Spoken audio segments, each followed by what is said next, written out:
This is a project that I was hesitant to take on. This barn belonged to my father-in-law. It caught on fire in 2020. The original section of the barn in the middle there was completely burned out, so we had to tear everything out and start fresh. The two outside pieces, sections, were built at later dates from the original barn.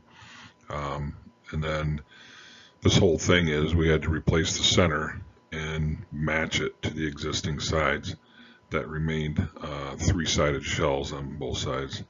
So yeah, this was quite a chore, but we eventually got it done, as you'll see soon here. And here's another picture, kind of just fading to the right. Shows the almost burned out right side of it. Um, we went up 12 foot in the center to kind of give him a loft above that soon-to-be garage door section in the middle, which turned out pretty good. He's able to store a lot of stuff up there and keep his tractors in the bottom. So, yeah. Here's a little picture of the backside. Obviously, we don't have the white trim on the corners and a lot of stuff. We had just painted this thing with a sprayer. Didn't take quite 5 gallons to paint the whole barn, but that big industrial sprayer really made a lot of easy work out of painting that thing because it was hot that day. Here's a quick shot of the front with the garage door installed. All the trim boards on the corners, obviously, and then the front doors, and then around the garage door, all were painted white. The boards, the fascia boards up top and down the sides and around the sides, all got covered with vinyl, so that's covered up real good and hopefully will last a long time, not being exposed to the weather. Here's a couple quick little projects I did for my sister in her shed. The white garage door was just an opening normal door. Apparently the original garage door got closed in and made a hinged door out of it, which then rotted. So we tore out everything back to the original size of the garage door and replaced it with a roll-up door. Quite a bit of work on that one because found out during the project that the shed was built on top of an unlevel slab, but they built the shed to be level regardless. So there's a lot of angles to the door and to the framing of the shed to make up being low on one side and high on the other. That was a real chore trying to figure all that out and get everything square. As you can see, the right side of the door at the bottom has a slight gap because we couldn't tweak it any more than what it was. But it does work. And then we put a window in the side wall of the shed that wasn't there originally. This was just a little half-day project where I built a drive-up ramp to replace an old rotted ramp that was there for some friends of a friend. A little warm that day also, but do what you gotta do. Here's a couple of the original things that I put on my house when I bought it. Extended the deck from the original. I actually rebuilt the original 12 by 16 deck and then I added a 12 by 12 addition to it after the fact. Rebuilt the stairs on both sides, and then after I did that, I added a kind of a kick out area for my grill to sit on this lower right picture where my grill sat for about 1 year before I ended up building the outdoor kitchen that you'll see coming up here in a minute. This is a case of when you know how to do something, you get called for help. My cousin recruited me to help guide him and his son into building his shed. He built a 12 by 16 barn. As you can see on the far left picture, he did a phenomenal job getting the base down. He used 6 by 6 timbers and filled it with, it was kind of like a clay rock or limestone, I think it was, crushed limestone. And then we built the pad for the base of the shed on top of that. And then as you'll see the other pictures, the base was down and all the sides were up, I believe, on the first Saturday. So yeah, from left to right was 1 day's worth of work. Not too bad for a couple old guys. And the following weekend on a Saturday, we put up the rafters and the roof boards. And then, as his schedule permitted, he went out and put on the tar paper and shingled the roof and put up the rest of the trim and painted it all. So he did, after the original framing, he did all the rest of the work by himself, and he did a pretty darn good job, if you don't ask me. These are a few pictures of the outdoor kitchen that I built out in my yard next to my shed. I moved my grill and my smokers. Actually got a 36-inch Blackstone grill, a Pit Boss 1600 Pro Series smoker, and then a Pit Boss 700 smoker tucked in there.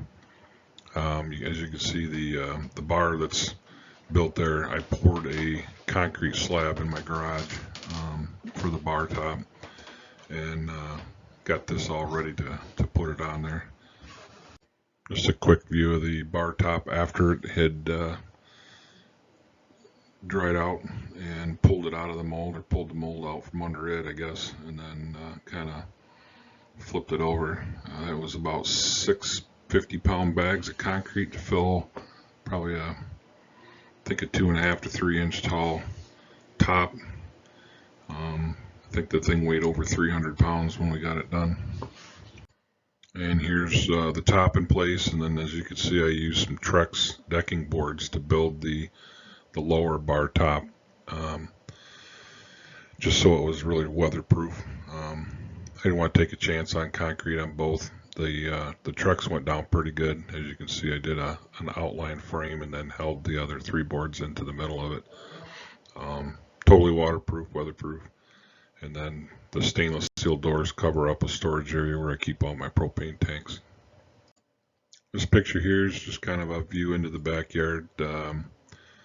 As you can see, my outdoor kitchen, I put on some flip-up sides so the wind and air can get through there while I'm smoking, and during the summertime when it's not raining, and when it is raining, and during the wintertime, I lower those down to keep the weather out of the kitchen. It actually turned out pretty good as well.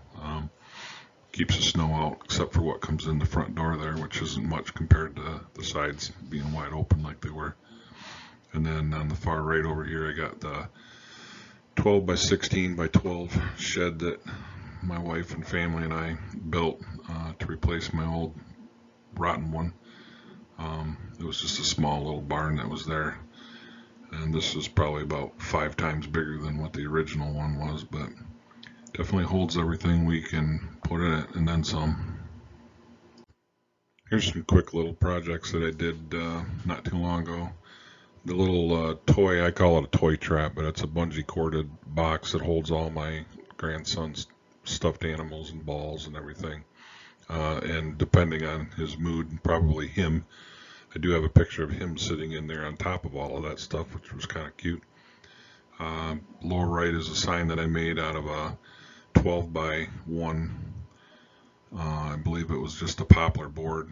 Kind of torched it to give it some color, and then I coated it with some 2-part epoxy clear, let that harden up real good, and then I took my vinyl cutter and made my sign and put it on there. And the upper and lower part there that has the black pipe with caps on it are just spaced off with some hollow tubes and screwed in there just to give it a little extra cool look to it. So, and then upper right corner is just a real quick 12-inch long, cabinet bracket clamps. Saw a guy on YouTube that had one of those hanging in his garage for building cabinets. So that'll be my next video if the turnout works good for this, as far as, if people like the one I'm doing right now. I'll continue going, but not looking for fame or fortune. But I do have one more project I'm going to show you. That was my biggest, most recent one to get ready for cabinet building. I guess you're probably wondering what I'm doing here. I watched a bunch of cabinet building YouTube videos, and a bunch of guys out there seem to have their own table saws that like morph into just a workspace or different things, and they're all awesome ideas. But I got to thinking of how much space I don't have for something that's as big as what they were building, and I thought, well, why don't I make something that could fold up and take up the least amount of room possible in my already full garage. So another idea that had went from my brain to a piece of paper to actually coming into existence. And as you'll see in the next few slides, I'll show you some pictures of how it all came together. Here's a few pictures of the frame coming into being. You'll see that I got the two sides spaced out, and then the very center section is where the front piece on the upper left corner there is cut out for my table saw, which is going to be on an adjustable height shelf. And then that shelf is going to adjust up or down based on whether or not I have my table saw, my router table, or my chop saw. As you can see through the pictures here, that it's the shelf is at full height at the top there to fill up the middle, but the two sides fold in on themselves and go flat. And then I put quick release clamps on all the corners that hold that center section together, so that it can come apart into three. Actually, the whole thing comes apart into about 5 separate pieces. And you see here it's coming together a little more. I got all the clamps on all 4 sides that connect. I added a piece of melamine board on top of the table so that anything going across it can slide real good and not have much resistance. Picture in the upper right corner is all the tops on there. I see that you can see my driveway's not exactly level, but there is a little bit of a seam that disappears when it's on level ground. I did at a later time after this put levelers on all 4 legs so that I can level it up when it's in a bad spot to work, so that it's all straight. And here's some pictures of all the tops on and the saw in place with the bench, the saw table shelf at the correct height. I will be drilling more holes to fit my router table when I can put the table back together once the weather gets better, and get that adjusted. I did come up with another idea. I undid the board that the shelf is made of and just stuck it to the bottom of the saw so that I can just take each of the tools, the saw, the router table, right off with the board shelf attached to them, so they'll have their own shelves, and that's easier to adjust the height of the frame better without that board there. So try to do my best to work smart, not hard. And as you can see here at the end of the day, when I cleaned everything up, this whole 60 by 67 work table and saw table folds right up into pieces and takes up about 18 inches from the wall out, and then 36 inches or 35 1/4 inches wide. So that's a pretty small footprint compared to a 60 by 70 or 67 inch table. So this was one of my most recent projects that kind of came to fruition based on need. That's how a lot of things come to fruition, is just based on need. That's it for now. The next video, like I said, if anybody's interested, I'll be making another one on the progress of building my cabinets for my wife. First time ever building cabinets. We'll see how that goes. But thank you again for watching. Appreciate your time.